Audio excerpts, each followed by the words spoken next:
मेरा शौहर मेरी इज़्ज़त नहीं करता। तकरीबन बहुत सारी औरतों का, बहुत सारी ख़वातीन का एक यही शिकवा होता है अपने शौहर से कि मेरा शौहर मेरी इज़्ज़त नहीं करता। और आजकल के माशरे में, आजकल के ज़माने में ये चीज़ बहुत ज़्यादा कॉमन हो चुकी है, बहुत ज़्यादा आम हो चुकी है।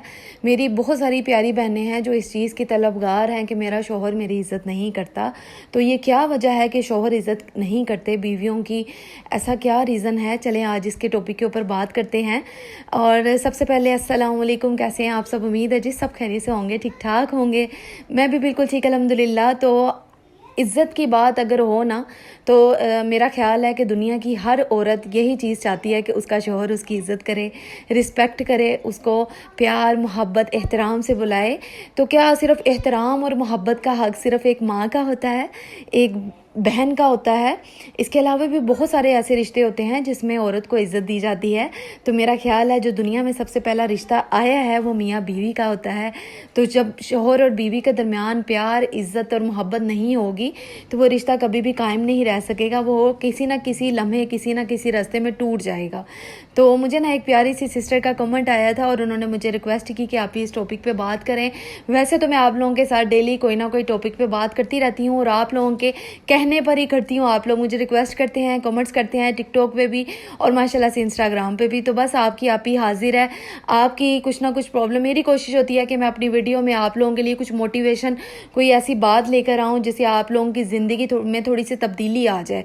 क्योंकि मैं तो पूरी कोशिश करती हूँ एक तो आप लोगों को मोटिवेशन मिले, दूसरा आप लोगों को मेरी वीडियो से कुछ ना कुछ सीखने को भी मिले। अच्छा, ये जो टॉपिक मैं आज मैंने चूज़ किया है, ये टॉपिक जो जिसके ऊपर मैं आज बात कर रही हूँ, तो स्पेशली ये मैं अपने लिए भी बात कर रही हूँ क्योंकि मैं भी आप लोगों की तरह ही हूँ। मुझे भी इस चीज़ की बड़ी तलब होती है, बड़ा मैं इस चीज़ के बारे में सोचती हूँ कि हस्बैंड की अटेंशन और इज़्ज़त औरत के लिए बहुत ज़्यादा ज़रूरी होती है। और अगर एक औरत को इज़्ज़त ना मिले अपने शौहर से, किसी और की बात नहीं कर रही, सिर्फ शौहर की बात कर रही हूँ, अगर वो ना मिले तो मेरा ख्याल है कि औरत दिन में पता नहीं कितनी बार टूटती है। अगर एक शौहर अपनी बीवी को इज़्ज़त देना शुरू कर देगा ना तो वो जो उसकी बीवी है ना, उसकी सारी टेंशनें, तकरीबन पूरी टेंशनें ही ख़त्म हो जाएंगी। वो जो सारा दिन में 24 घंटों में सोचती है, इस टेंशन की वजह से, इस चीज़ की वजह से कुछ औरतें डिप्रेशन का शिकार भी हो जाती हैं, जो कि रात को उनको नींद नहीं आती, फिर वो टैबलेट्स यूज़ करती हैं और बस सोने की कोशिश कर रही होती हैं कि किसी तरह से वो इस चीज़ को भुला दें कि उसका शौहर उसकी इज़्ज़त नहीं करता। तो वजह ये होती है कि कुछ चीज़ें ऐसी होती हैं जिसमें हमें अपने अंदर जो है ना वो तब्दीलियाँ लानी पड़ती हैं शौहर की खातिर। तो आप लोग अपने अंदर ये चीज़ देखें कि कौन सी ऐसी कमी है जो आप लोगों के अंदर है, जो आपके शौहर आपसे तलब रखते हैं। मेरा कहने का मतलब ये है, तो आप उस चीज़ को अपने अंदर अपनाएं तो फिर देखिएगा कि आपके शौहर आपकी इज़्ज़त करना भी स्टार्ट करेंगे, आपकी तरफ तवज्जो भी देंगे।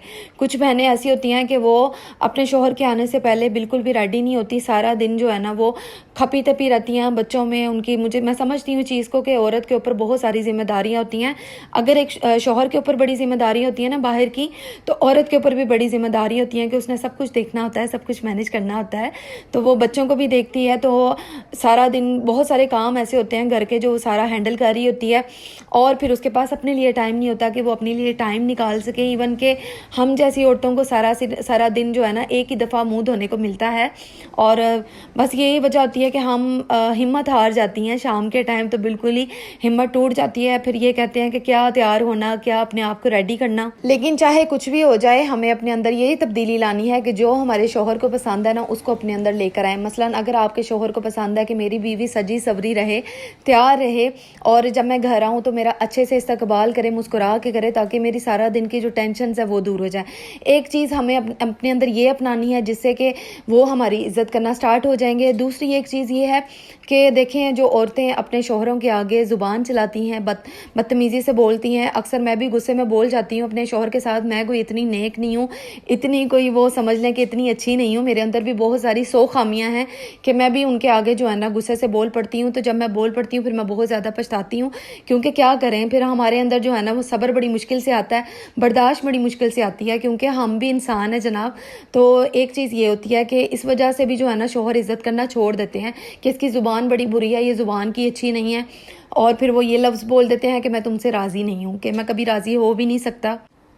तो जब आपके शोहर को, जब आपके हस्बैंड्स को गुस्सा आया हो ना, तो आप बेहतरीन हल है कि आप गुस्से के टाइम पे चुप हो जाया करें, आप आगे से जवाब ना दिया करें, आगे से बोला ना करें। बर्दाश्त करेंगी तो फिर उनको एहसास होगा कि वाकई मैंने गलती की है, वाकई मैंने इसके साथ ज़्यादती की है, तो मुझे माफ़ी मांग लेनी चाहिए। तो वो आपकी इज़्ज़त करना भी स्टार्ट हो जाएंगे। और इज़्ज़त बहुत बड़ी चीज़ होती है एक औरत के लिए। अगर उसको अपने शोहर से इज़्ज़त मिलना शुरू हो जाए ना, तो दुनिया की कोई भी ऐसा इंसान नहीं है जो उसको नुकसान पहुँचा सकता है, उसको बातें कर सकता है। तो फिर शोहर भी जो है ना अपनी बीवियों का दिफा करते हैं। अगर बीवी को कोई मुश्किल आ जाए, कोई परेशानी आ जाए ना, तो फिर शोहर भी साथ देते हैं। तो ये कुछ ऐसी चीज़ें हैं जो हमें अपने अंदर अपनानी है कि गुस्से के टाइम पे शोहर को जब गुस्सा आया हो तो हमें चुप रहना है, बर्दाश्त करना है। वाकई बहुत मुश्किल काम है, लेकिन जब आप ये अपना लेंगी ना अपने अंदर आदत, तो फिर बहुत सारी चीज़ें आपकी आसान हो जाएंगी और आपको इंशाल्लाह रिस्पेक्ट भी मिलेगी अपने शोहर से। और तवज्जो तो मिलनी है, रिस्पेक्ट भी मिलेगी। अब देखें ना, शोहर और बीवी एक दूसरे को जितनी इज्जत देंगे ना, उनका रिश्ता उतना ही ज़्यादा मजबूत और कायम होता रहेगा, उसको कोई तोड़ नहीं सकेगा। तो वाकई दुनिया में सबसे ज़्यादा मजबूत रिश्ता मियाँ बीवी का होता है, और सबसे ज़्यादा कमज़ोर रिश्ता भी यही होता है जिसको आसानी से आप लोग तोड़ भी सकते हो। तो ये आपके ऊपर डिपेंड करता है। एक औरत सिर्फ इज़्ज़त चाहती है, मोहब्बत नहीं चाहती। तो जब उसको इज़्ज़त मिलना शुरू हो जाती है ना, तो मोहब्बत अपने आप हो जाती है। तो मोहब्बत ना मांगा करें, इज़्ज़त मांगा करें। इज़्ज़त सबसे ज़्यादा अहम चीज़ होती है एक औरत के लिए। जब कोई शोहर अपनी बीवी को दूसरों के सामने जलील करेगा ना, रुसवा करेगा, उसको बातें करेगा, उसको जलील करता रहेगा, तो उसकी जो बीवी है वो अंदर से टूटती रहेगी, और फिर दूसरों को भी मौका मिल जाएगा उसको जलील करने का। तो जब एक शोहर अपनी बीवी को इज़्ज़त देता है तो दूसरे भी उसको इज़्ज़त देते हैं। तो ये हकीकत है, ये बिल्कुल सच बात है कि आप अपनी बीवी को अगर इज़्ज़त देंगे तो आपकी बीवी को बाहर से भी इज़्ज़त मिलेगी, और अगर आप उसको जलील करेंगे तो दूसरे भी इस चीज़ का फ़ायदा उठाएंगे, उसको कमज़ोर समझेंगे, उसको चोट देते रहेंगे, उसको तकलीफ़ पहुँचाने की कोशिशें करते रहेंगे। एक औरत बच्चे को पैदा करती है, परवरिश करती है, उसको बोलना सिखाती है, उसको खाना सिखाती है, उसको सब कुछ सिखाती है, और फिर भी वो आजकल के माशरे में हर मर्द की ज़ुबान में, गालियों में वो शामिल होती है। बीवी को इज़्ज़त देना उसको खूबसूरत कहने से ज़्यादा बेहतर होता है। अक्सर कभी अरीशा के पापा मुझे डांटें या मुझे बहुत ज़्यादा गुस्से से बोले ना, तो सारा दिन मैं बहुत ज़्यादा डिस्टर्ब रहती हूँ। मैं इस चीज़ के बारे में सोचती रहती हूँ कि ऐसा क्यों हुआ, काश ये अभी सोल्व हो जाए प्रॉब्लम, काश ये सब कुछ ठीक हो जाए। मैं भी इस चीज़ के बारे में सोचती हूँ। तो कितनी तकलीफ़ होती होगी ना उन औरतों को जिनके शोहर उनकी इज़्ज़त नहीं करते, और वो सारा सारा दिन इसके बारे में सोचती रहती होंगी। तो फिर ऑटोमेटिकली वो इन सोचों में पड़ी रहती होंगी, और उनको डिप्रेशन भी होता होगा, वो टेंशन में भी होती होंगी, और अक्सर रात को नींद भी नहीं आती होगी। तो मेरी दुआ है अल्लाह ताला उन सब बहनों को बहुत ज़्यादा सुकून दे, उनकी ज़िंदगी खुशियों से भर दे, और उनकी ज़िंदगी में ये जो प्रॉब्लम्स चल रही हैं वो सारी जो है ना वो तमाम हल हो जाएं। आमीन सुमा आमीन। आपने देखा होगा कि हमारे माशरे में, आसपास के घरों में, आसपास ऐसे लोग भी हैं जो अपनी बीवियों पे जुल्म भी करते हैं। इज़्ज़त तो दूर की बात है, मारते भी हैं, पीटते भी हैं, जो कि ऐसा नहीं होना चाहिए। औरत को अगर इज़्ज़त नहीं मिलेगी तो वो टूट जाएगी, बिखर जाएगी और बिल्कुल ख़त्म हो जाएगी। एक दिन ऐसा आएगा कि फिर वो रहेगी नहीं, और फिर बच्चों को कौन संभालेगा। तो देखें, बच्चों की अच्छी परवरिश के लिए भी औरत की ही ज़रूरत पड़ती है। तो माँ को अगर इज़्ज़त नहीं मिलेगी तो उसके बच्चे भी उसकी इज़्ज़त नहीं करेंगे। तो खैर जनाब, आपने सारा व्लॉग तो देख ही लिया है। खैर मैं आज बना रही थी अपने हस्बैंड के लिए कस्टर्ड, और कस्टर्ड में मैंने आप लोगों को दिखाया है कि मैंने इसमें सारे फ्रूट्स डाले हैं। पहले मैं केक वगैरह डालती थी, लेकिन मैंने इस दफ़ा फ्रूट्स डाल दिए। उसके बाद बच्चों का फेवरेट भी तो कुछ बनाना था ना, क्योंकि वीकेंड था, और वीकेंड में मैं इस तरह की कोई ना कोई चीज़ बना के रखती हूँ ताकि संडे वाले दिन भी बच्चे कुछ ना कुछ ऐसा खा लें। तो यहाँ पे आज आप लोगों ने फ्राइडे व्लॉग देखा है, और बस यहाँ पे चिकन बंस वगैरह मैं तैयार कर रही थी सॉफ्ट से। मैंने कहा आज रिशा रमीज़ा को थोड़ा सा हैप्पी कर देती हूँ। अच्छा रिफत, आपने मुझे कल बहुत सारे क्वेश्चन किए हैं, उनमें आपने ये भी पूछा है कि मेरे बच्चे जो है ना वो कुछ खाते नहीं, आपका बेटा 1 साल का है और कुछ ऐसी चीज़ें नहीं खाता, आप कोशिशें भी करती हैं लेकिन वो नहीं खाता। तो मैंने आपसे अक्सर ये कहा है कि जो आपके बच्चे खाना पसंद करते हैं, जो चीज़ शौक़ से खाते हैं, आप उनको ज़्यादा दिया करें।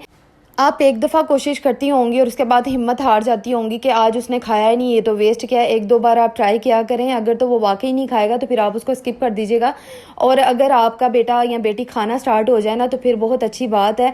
और ये ना एज का भी थोड़ा सा होता है कि बच्चे ज़्यादा छोटे हों ना तो वो इस तरह की चीज़ें लाइक नहीं करते। सालिया जो है ना वो फास्ट फूड बिल्कुल भी नहीं खाती, और ये बड़ी अच्छी बात है कि वो नहीं खाती। अरीशा और रमीज़ा की एज में फ़र्क है, मसलन सालिया से वो तो बड़ी है ना।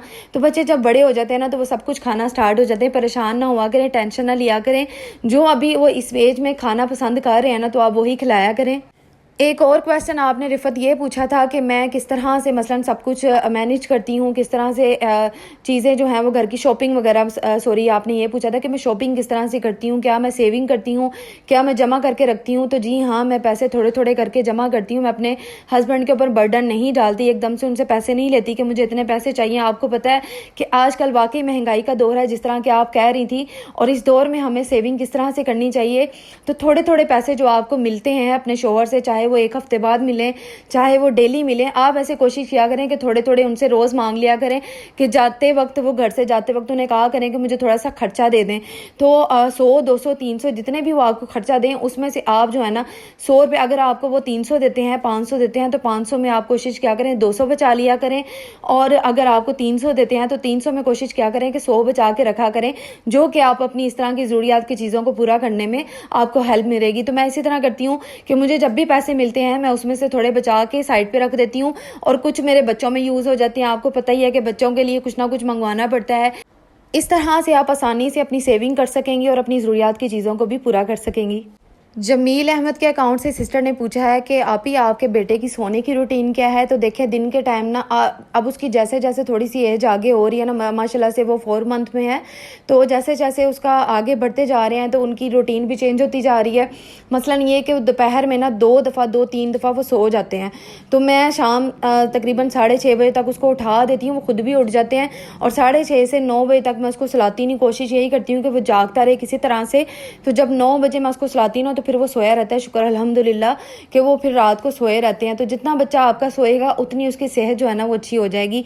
तो कोशिश किया करें कि 7-8 बजे के दरमियान अपने बच्चों को ना सुलाया करें इतना, और क्योंकि कुछ पेरेंट्स बहुत लेट सोते हैं, तो फिर वो अपने बच्चों को शाम के टाइम सुला देते हैं। मसलन 6 बजे सुला दिया, 7 बजे उठ के, तो बच्चा फिर लेट ही सोएगा। तो कोशिश यही क्या करें, चाहे बच्चा छोटा हो बड़ा हो, उसको इस तरह ना सुलाया करें ताकि आपके बच्चे 8-9 बजे कंप्लीट सो जाएं। दोपहर को भी कोशिश किया करें कि उनको इतनी देर ना सुलाएं। अक्सर माएँ क्या करती हैं, दोपहर को बच्चों को 1-1.5 घंटा सुला देती हैं, और फिर वो ना जब रात का टाइम आता है ना तो बच्चे सोते ही नहीं हैं। वो कोशिशों में लगी होती हैं, बच्चे सोते ही नहीं हैं। आई होप आपको आज का व्लॉग ज़रूर पसंद आया होगा। अपना बहुत सारा ख्याल रखिएगा, दुआ में याद रखिएगा। अल्लाह हाफिज़।